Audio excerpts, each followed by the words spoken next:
Welcome to Business Talk with Meghan McNulty, the podcast that takes you behind the scenes of business success and reveals the strategies, insights, and stories that drive these professionals to thrive in the ever-evolving world of business. Whether you're an established entrepreneur, a seasoned business owner, or simply fascinated by the world of commerce, this podcast is your front row seat to learn from the best. Each episode, Meghan will bring you engaging interviews with professionals from diverse industries who will share their triumphs, lessons learned, and the insights they've gained along the way.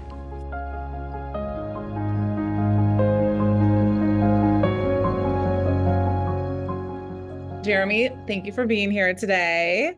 I am so excited to talk to you. You're very interesting. And I was hoping we could start out with you telling us a little bit about your law practice and why you became a lawyer and how you picked this specialty. No, well, thanks for having me on, Megan. And it's a pleasure to be with you. So, I think with sort of my background in this is that I initially wanted to be a district attorney. That was my goal. I think I had that goal from a very young age because of watching Law and Order episodes. That's what I saw on television. I thought it looked like a pretty cool career to get into. But what I quickly realized once I was in law school and worked for the public defender and worked for the court as a clerk after graduation, awaiting bar results, and then working for a couple civil litigation firms during law school, and then even prior to law school as a working in accounting and collections for a major international firm. I just realized that civil litigation was not for me and criminal litigation was not for me. There's a saying that the criminal bar is civil and the civil bar is criminal. There's some great litigators out there, and I give all the credit in the world to litigators, but it's just something that what I realized through law school and through experience was that I was much more of a deal maker, a peacemaker, and a statesman. I really wanted to bring people together and bring deals together. And I had this sort of fascinating experience in law school where I competed in a baseball arbitration competition. And it sounds nerdy, and it is, but I love baseball and I love talking numbers and analytics. And essentially what it was Tulane Law School down in New Orleans would host this negotiation competition, and we would essentially argue. You'd have a player representative on one side and the team representative on the other, and you would essentially have a negotiation or arbitration over how much the player should be paid in arbitration, which is something that occurs within the first 6 years of a player's career once they make a 40-man roster. So you sort of argue it in an academic setting. But I realized through that experience that I could sort of do what I loved, which is sort of going back to my passions as a kid, which was entertainment, growing up in and around Hollywood, sports, playing sports, that sort of thing. But I had never thought about being a lawyer in that career. But I think at that moment, it really clicked for me. And I said, hey, this is something that I could really do. And I had enough people around me that were encouraging me to open my own practice because of the relationships that I had developed, and from what they said, my personality and my ability to connect with people. And so I thought, well, if I'm going to practice law, which is difficult anyway, I might as well do what I love and go back to sort of my passions as a kid, which was entertainment and sports. And sort of how I got my start in that was, I sort of, after I had that competition experience down in New Orleans at Tulane, I ended up starting my own competition and hosted it for 7 years. It was a terrific experience at my law school, and I called it the National Sports Law Negotiation Competition. And it was a perfect thing for law students and even for lawyers and other professionals, because they got to judge these law students, got a great experience. We even took people to, I went to law school in San Diego, so we took people to a Padres game at Petco Park, and it was just fantastic. And one of the years, actually, the Dodgers were in town playing, and one of the negotiation fact patterns, had a current player involved in it in sort of an academic setting. And so it was just really perfect setting for what we did. But it was a great successful competition, and now I run one with the Rose Bowl, called the California Sports Lawyer Competition, negotiation competition at the Rose Bowl. And the last piece I'll sort of add to that is when I started my practice, as you know, there's not, everybody has a different way of how to run a business and how to open a practice. I sort of sat down with myself and I was thinking and sort of typing things out. And I thought, well, what's the best way to reach clients? And I thought, I don't necessarily have the relationships with the teams or with some big, number one draft pick or anything like that. But I thought, well, if I can, really dominate in the space of online presence and in searchability and availability, maybe I could have an impact. And so I sort of started thinking, well, I don't want to be the law offices of Jeremy Evans. I don't want to be Evans Law Group. I sort of felt everybody did that. And no knock on everybody else. I just thought I need something different to stand out more, particularly in a competitive space. And so I started to think and I said, well, how do people find each other? How do they find? And I said, well, online. Okay. So I thought, is there a search term that I can come up with or something that's effective where people can search me and find me very easily? And I thought, well, what do I want to be? And I was like, well, I want to be a sports lawyer in California, entertainment lawyer in California. What if I come up with a name? And so I thought, well, California sports lawyer. And sure enough, the name was not trademarked. So I trademarked it and the rest is history. Now, that all being said, you have to create content and you have to, deliver on legal services to get the clients. But that definitely opened a door for me and it really got me on the path towards what I do now with entertainment and sports transactional work. Amazing. I love that you trademarked California sports law. Do you have to put your name on any of that? Does it have to, I don't know. I always wanted to be a probate queen or something. I don't know. Not that I do probate, but I thought about it when I was first trying to decide how I was going to open my law firm. So you totally can. You absolutely can. Yeah. And I think it's just all about what's available. And, I would say you'd probably have a lot of success in your practice area, Meghan, but I would think that maybe more in the PI space, which of course you and I both don't do, but in the PI space, probably a lot more trademarks in that space and names that are already used because it's so competitive. But I think in our practice areas, I think we have a lot more leeway. I love it. So kind of tell us, because when I met you, I was like, oh, California sports law. Okay, that makes sense. We're at the sports entertainment, one of the biggest sports entertainment industries in the country. And I'm just curious, what does your typical client look like that you serve? I realized early on that I did not want to do litigation. So I stuck with transactional and deal making. So my practice is straightforward. It's contracts and IP. So it's contracts, trademarks, and copyrights. And that's what I focus on. My clients tend to be studios, advertising agencies, individual athletes, agencies and agents, sports teams, sports leagues, and of course, small businesses. It sort of runs the sort of the gamut in that regard in terms of, I might be drafting a contract, negotiating a contract, editing a contract, filing a trademark, doing a licensing agreement, doing a buy-sell agreement, or even doing a sponsorship deal. And sometimes it's the agent calling me saying, hey, can you review this? Can you take a look at this? Or it's the athlete calling me directly. Sometimes it's an athletic department, needing feedback on, some policy. But that's sort of the bread and butter of the practice. I keep it simple. I keep it to what I like doing. And generally, I try to keep it to clients that, I enjoy being around and have something in common with. I often feel that lawyers and law firms sometimes are a reflection of their own personalities. Generally, you're going to see a large corporation sign up with a large law firm, and very unlikely that you'll see a large law firm or large studio go with a smaller attorney unless that attorney is specialized or has some sort of expertise.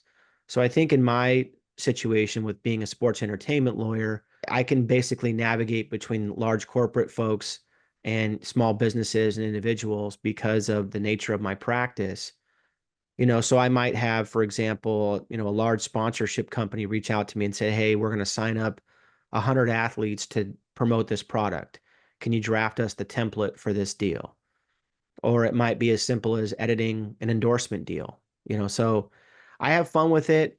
But the thing is that in my practice area too, because it's so competitive, you also do, I find that I have to diversify and enjoy diversifying, not my practice area, but what I do in addition to my practice. So I teach at Cal State Long Beach in the graduate sport management program, which is a great way to give back, Oh, you yeah. know, and I learn a lot and you get to meet great people. And because it's a graduate sport management program and not a law school program, you get to meet all the other people in the industry that are not lawyers. And there's a lot more people in the industry in sports entertainment that are not lawyers than there are lawyers. And so it's been great. So, but again, it's also a way to make extra money too and to supplement your income. I love that. My question, I guess, for you is what kind of legal challenges do, let's just say, athletes have? Yeah, good question. So for me, I'm not doing any litigation. So oftentimes, like for example, one of my clients recently is a content provider for one of the five major leagues in this country in America. Okay. And so they approached me, and they've been a client for years, and it was basically, we have this deal with them, and we want to negotiate some terms. How can you help us with this? So it's literally sometimes just navigating through an existing contract, letting them know where some issues might exist, where the pressure points might be, and then negotiating and finding a strategy on how to negotiate that and to say, let's push on this angle, but maybe let go of this specific piece. And then, and oftentimes it's just communication. Sometimes it's just as simple as telling the other side, this is what I want, and this is how I think we can get there. And there's ways to go about that. There's classes you can take with negotiation strategy. I often just find that being genuine and being upfront and giving reasoning as to why you're looking for something or wanting something is helpful. I think patience is key. I often find that, and when I advise clients, it really comes down to two things. I think there's the practical piece of getting the client what they want or close to what they want. But then the other side of that is client management and the client interview and making sure that your clients are reasonable and that they understand that there's going to be times where you're not going to get everything. Maybe in the talent business, you might get an athlete or an actor or, some influencer that can eventually get everything they want because they can demand that sort of A-list power. But oftentimes that's not going to be the case, and you're going to have to compromise on something. So I think the client sort of management part is equally important as it is to deliver, or at least try to deliver what the client is going after. So you help arrange those contracts and make sure it's done properly, I'm assuming. Can we talk about like intellectual property, kind of how that plays in like image rights and branding? What kind of cases do you work on there? And then the second part of that I want to talk about is, what if someone has all this intellectual property or copyright and they have an estate plan? What's been your experience? Did you ever work with estate planning attorneys, or, how do you advise them on that situation? To the first question with intellectual property, I mean, to me, I sort of find that there's three major areas in sports entertainment law. Number one is contracts. Number two is intellectual property, so copyrights and trademarks. And three is sort of labor or employment law, which in my case is as simple as you're signing a contract to either as some sort of vendor or independent contractor, or if they're an athlete, they're signing up through a league, that sort of thing. But that's generally going to be limited to team sports, not the sort of individual sports like tennis or golf or what have you, or the Olympic sports, if you will, or some of the Olympic sports. So IP really comes into play when you're talking about like name, image, and likeness rights for college athletes, or you're signing up on an endorsement deal and you have some athlete endorsing some product, a shoe, some deodorant, some shampoo or something. Or it's, you're going to appear in a movie, or you're going to appear in a television show, or you're going to, let's say you're post career and you're going to be appearing on television as a color commentator, and you're going to be talking about, some sports entertainment, you know, event. So no different than, the World Series is going on right now. So it's no different than Derek Jeter or David Ortiz or Alex Rodriguez appearing on TV and talking about, a baseball game. So something like that. And of course, all that comes down to protecting your trademark, knowing what licensing you're giving away, how long you're giving it away for, what you're giving away, what territories it's going to occur in, all that. And as far as the estate planning, I don't, I refer out for that. So anytime a client has a financial question or an estate planning question, I think one of the best things a lawyer can do is to be resourceful. And I think one of the things that I've done well in my career is create relationships with other lawyers and to refer out and give options to your clients when they do ask. I often feel too that a lot of the times, my role with the athlete specifically, because generally a corporation is not going to come to me for financial advice. But say an individual athlete, they're probably more likely to either go to their parents for advice or some referral, or they're likely to go to their agent. But again, if the question was asked, I would definitely refer them out. Okay. Do you see any clients in the sports arena where you have to deal with like doping or substance abuse issues? Does that come up in contracts at all? Or is There's that definitely lawyers that deal with that issue specifically. I definitely have some colleagues that I refer to that deal with the appeals and all that. Where I have found the largest, there's two sort of major issues when it comes to doping or substance abuse. And the first is obviously the administrative or criminal aspect that goes along with it. Criminal being the outside forces through the district attorney and local law enforcement or even federal law enforcement. But then also the administrative side would be whatever league policy or players association they might be a part of and collective bargaining agreement that they've signed on to, and having to deal with those issues. But I also see it in a congressional side where sometimes if something, there's a delay in either coming to an agreement, collective bargaining agreement, or there's some issue with doping. For example, there was the very famous Mark McGuire, hearings on Capitol Hill in Congress over steroid use. There's definitely been a lot of those examples that, we can cite to, but it's not something I deal with, but that is a very specific practice area that you even have specific arbitrators for it. And specifically, if you're dealing with some of the Olympic sports, and a lot of that stuff is heard overseas. Wow.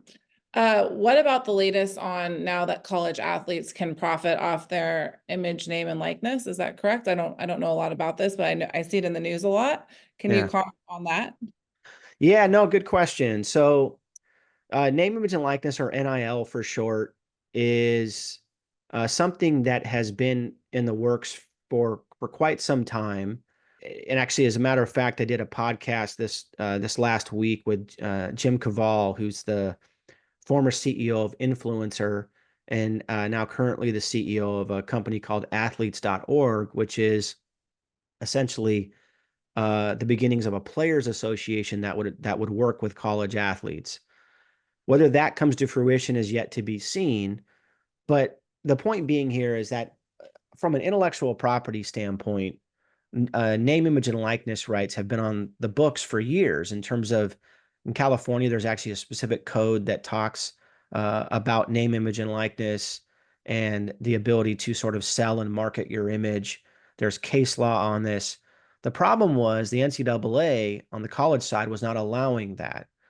Well, California sort of led the nation with its Fair Pay to Play Act and kind of opened up the door to really force the NCAA's hand. And admittedly, the NCAA changed its position because of that piece of legislation passing. However, what people need to understand is no matter if those states had passed those laws, which other states followed suit, ultimately the NCAA changing its mind as a private association, which these schools were a part of as member institutions, nothing would have happened unless the NCAA changed its decision on that to allow athletes to make money off their name, image, and likeness, which started as, let's say that you're the star, volleyball, softball player, basketball player, Meghan, and I'm your agent or I'm your lawyer. I'm not an agent, but let's say I'm your lawyer and we want to broker a deal. So we might go to an apparel company or, the local car dealership or a makeup product or something and say,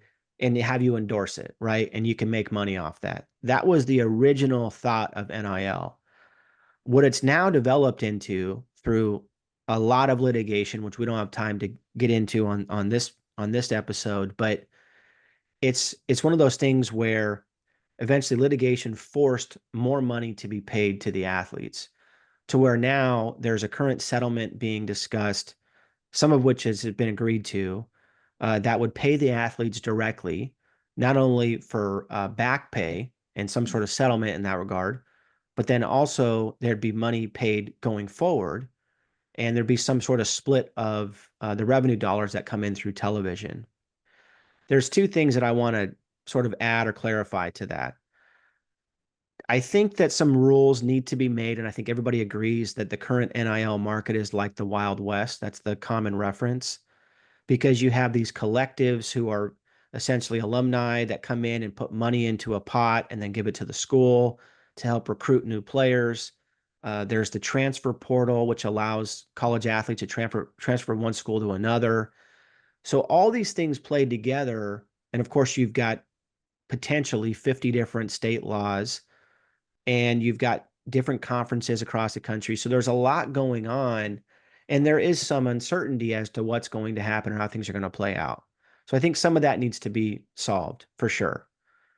On the other side of this is asking the question of what's going to happen to the NCAA and what does amateurism mean now? It used to be that college athletes would go to college, get an education, graduate usually with little to no debt because they were getting some sort of scholarship. And I think, and folks would move on. I think ultimately when television contracts began to go into the millions and millions of dollars, and you had apparel deals and all these different money sources that were coming into college football, men's football and men's basketball, people began to sort of ask questions as to why aren't these athletes being paid? And I think that social media had a huge role in this, not only to give the athletes a voice to talk, but also the ability that, let's say, going back to the example with you and me, if we wanted to put you on television, we would only, in the past, before social media, we could only go to one of the few major networks, or we'd have you on radio or something. Nowadays, you have so many avenues. Each of us have the ability to have a podcast, which didn't exist. You have the ability to have a social media account, which is like your own production house. You have all of this ability to do amazing things, which didn't exist. And then the last thing I'll add to this is that I've often made the argument that NIL maybe would not be where it is today had the NCAA moved quicker to sort of solve some of these issues. But secondly, that if there was a more direct path for college athletes to get into the pro leagues. So what I mean by that is that if you take the five major sports, starting from the most popular down to sort of like number 5 ranked, you would say American football, American basketball, baseball, hockey, and soccer. And in terms of those leagues, with soccer, you can graduate from high school and go straight into the lower level sort of minor leagues for soccer. You can go play overseas. You don't have to go to college to get drafted, in other words. Hockey is the same way. Baseball is the same way. But in football and in basketball, my criticism has always been that the NBA and the NFL require, not the NCAA, it's the leagues that require the athlete to be a junior in college before they can declare for the draft for the NFL, and that on the basketball side, you have to do the whole one and done rule. And I've often criticized that because if you gave folks an option to go pro, there would be less concern about people saying, oh, well, I went to college because I had to. Well, if you had an option to not go to college and go play pro somewhere else, there would be less claim to, well, I want to make money while I'm in college because the schools are making money. So anyway, my 2 cents, right or wrong. I like it. Yeah, they wouldn't bounce out of the college sports to go, well, once they know these universities are, invested in them. It's like, oh, great. Right. Totally understand it. Have you seen like trends and contracts that people are doing? What kind of trends are you seeing out there?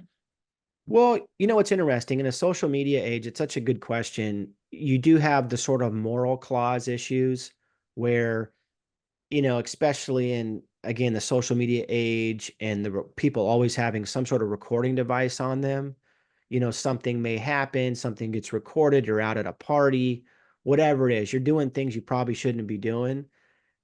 There's usually sometimes a moral clause in there that says that the endorser or the team or whoever it is can do something to basically remove the athlete or, punish the actor or whoever it is for some sort of issue in that regard.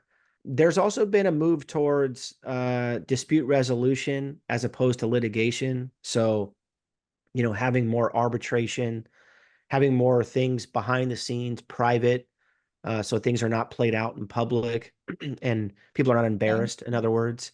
There's been this sort of call for, I think, clarity in relationships with athletes and the NCAA and in endorsers and with collectives. So I think what we're going to start to see in the future is maybe some more standardized contracts when it comes to student athletes and when it comes to how those relationships are navigated and what rules are in play. So I think from like a regulatory and compliance standpoint, we're going to start to see a lot more of that in terms of a trend. How early do these college kids need to get, with an attorney, would you say? I mean, if you already have star athlete, in the football team or basketball team. Yeah, look, Megan, I agree. I mean, and I think in California specifically, it's actually allowed, depending on obviously the school you go to and the conference that you're in from a high school standpoint. But for the most part, high school athletes are allowed to, make money off their name, image, and likeness. And of course, you see sometimes on television or in the news that, some athlete that's 14 years old out of Mexico or the Dominican Republic has been signed to a deal. And it's sort of, or they even, whether it's soccer and baseball mostly, but you'll see sort of these younger 14, 15, 16, 17-year-old athletes who are very well developed, basically sign a contract through their parents to basically go to the minor leagues and play. So to me, it is happening at the high school level. I think some questions folks need to be considered, need to consider is one of the issues that might pop up is as you're applying to college and trying to go the college route, might there be some issues there? I think the settlement that's currently going on right now, this major settlement, may change some of that to where it's a clear pathway that you can't get in trouble for taking money in high school to then get into college. But it's a question parents should consider because ultimately, when an athlete joins college, the idea or the rule in the past was that you couldn't have played professionally previously. So let me give an example of this. There's a league called the Overtime Elite League in basketball, and it is a way for high school athletes to not have to play in college or even to not have to play in high school if they're very well developed. They can not play for the current team for their high school. They can still go to school and get their education, assuming they're not homeschooled, and they can go play in this league and get paid sometimes six figures.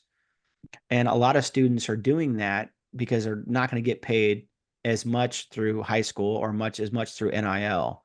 So it's very interesting. So to your question, sometimes you're seeing this as early as 15, 16, 17 years old. So ideally the parents and a lawyer and an agent are involved from an early age. I imagine plus with social media now, and then everything's becoming globalized, right? So you've got Absolutely. international superstars. And my other question, I just thought of this because I know sports law really goes in hand with entertainment law, right? So Mhm. what about, we see this rise of people that have businesses that are going on reality TV, and there's big major production companies, or whatever you want to call them, management companies, I don't know, that are making money off of these people on reality TV. Like, even those individuals should be smarter about their contracts, because now they could potentially profit off of their media and endorsement, or I don't know what you call it, like when you do ads for people, et cetera, et cetera. So are those like some of your clients as well, where you're trying to help them with how they can make money off of some of this reality TV stuff that they do? And It's one of those things where it is definitely an issue that I have seen happen. And it's something that, I mean, I've actually written some articles and some columns on this and have talked about it and have had clients in it. I think some of the major issues that you're going to come across, I think for the most part, number one, especially in the beginning, you're going to have very little leverage to argue against a studio, right? Especially if you're just starting your reality television show. Even if you have representation, which I'm sure you would, they're not going to have much leverage to argue for different points. Mainly your idea is to have basically free advertising and to sort of put your name and your brand out there, right? Because you're going to get a lot of business from that. People may make fun of the park benches and billboards and reality television shows, but the truth of it is, the reality of it is, pardon the pun, is that you're going to make money off of it, and people will notice it and they'll call you for it. When attorneys come into play, it's interesting because there are some sort of higher level of issues you got to deal with, whether that's confidentiality or waivers or duty to your client, as you know. Obviously, scheduling could be an issue. How do you run a practice if you're, on a reality television show? There's a lot of different issues that you're going to come across, but I agree with you from a contractual standpoint. You want to make sure that, any waivers are in place, that you're not liable for, any sort of issues that go on in production, that you're just there as the talent, and, you want to make sure you get paid. And ideally, you'd have some control over the production. Now, again, from a leverage standpoint, very unlikely. Like there's been times in the past where, I was asked to be a part of a television, like a reality television show or something, where it's like, hey, can you make an appearance here or there? And I'm not saying this is like some big time deal, but there's been requests in the past, and I've always been hesitant to do it because I know I can't control the outcome of what would go into that production. And also knowing that the way reality television works is sometimes it's sort of they're looking for that gotcha moment. Like, for example, there was right. one where it was like, hey, Jeremy, do you want to go on this reality television dating show? And I was like, no, uh, because, like I'm a decent, good, human being, a good man. And I don't want to be on a television show where all of a sudden it's like it's making me look bad or, whatever. I mean, I'm sure you can kind of, get the picture there and what I'm talking about. So, Absolutely. So you have your own podcast, and you want to tell us a little bit about it? no, well, thanks. Yeah. So it's a California sports lawyer podcast. I've been doing it for 6 seasons now. I think we're at episode 41 for this year. So I do an episode once a week. Look, I just have fun with it. I'm on the Believe Network. I've had some great guests on, but I got to tell you, I get a kick out of doing it. I like doing it. I like being creative. I also write a weekly column, and I just enjoy it. And there was a book that I read a couple years ago, Tools of Titans, and there was Mhm. another one called Never Eat Alone. It's two great books. One of them, I think, Never Eat Alone was Keith Perazzi, and then Tools of Titans was Tim Ferriss. And some of the pieces of advice that I got out of that was this point that, be a content creator and create content for the sake of creating content. Don't create it for the sake of, I want to make money or I want to be rich and famous. And that's the mentality I've stuck with. It's just that I enjoy doing it. And I know you do too. And I just like it. I like having conversations with people. I like helping people. I like sharing knowledge with people. I grew up in a large family with I'm the youngest of 9 kids. So I've, 8 brothers and sisters. All my brothers and sisters went to, got married at an early age, and they all have beautiful families and love them. I've got over 50 nephews and nieces now. It's fantastic. But I was the only one to go to college. And so, my mentors is what I saw on television in terms of the lawyer aspect. And so again, it was sort of like trying to, find my way, looking for mentorship, looking for ways to, to have an impact and to give back to the community. And I sort of feel that way. That's sort of my way to give back in one way is through the podcast. I love that. Thank you for sharing that. What else? So, I mean, we know we're both very civically involved as well in our communities. So that's how we know each other.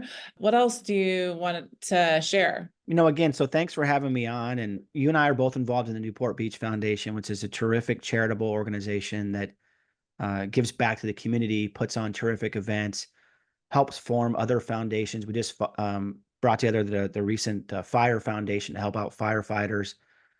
It's fantastic. I love being involved. It really hits home, being, a Newport Beach, citizen. I mean, I love it. It's fantastic. We have the Distinguished Citizens Program. I'm also involved in the Rose Bowl Legacy Foundation, and being a UCLA alum and the connection to the Rose Bowl. It's been fantastic. And I'm also highly involved in bar associations. I recently finished my term as president of the California Lawyers Association, which is the statewide bar association for California and probably one of the largest bar associations in the world, and was very proud to serve in that position of president for 2 years. And then currently as president of the foundation for the California Lawyers Association, which is the nonprofit arm. And I'm in that role for through September of 2025. And then I also serve on the National Conference of Bar Presidents. So I do love giving back, but arguably, as one of my mentors would tell me, you volunteer too much, Jeremy. So I've definitely been trying to get better at saying no to things and trying to have more time with family and downtime. And, sometimes it's just nice not to have something to do. And it's Absolutely. just, you know what I mean? It's just nice you need to give yourself that break once in a while. Well, you're definitely a very good person to know and extremely knowledgeable when it comes to this type of law. So I appreciate you talking with us today and hope we can do it again. Yeah, anytime. Look, it's an honor to be with you, truly, and I'm glad you asked. And looking forward to seeing the episode. And whatever you need, happy to help. Thank you. Thank you. Thank you.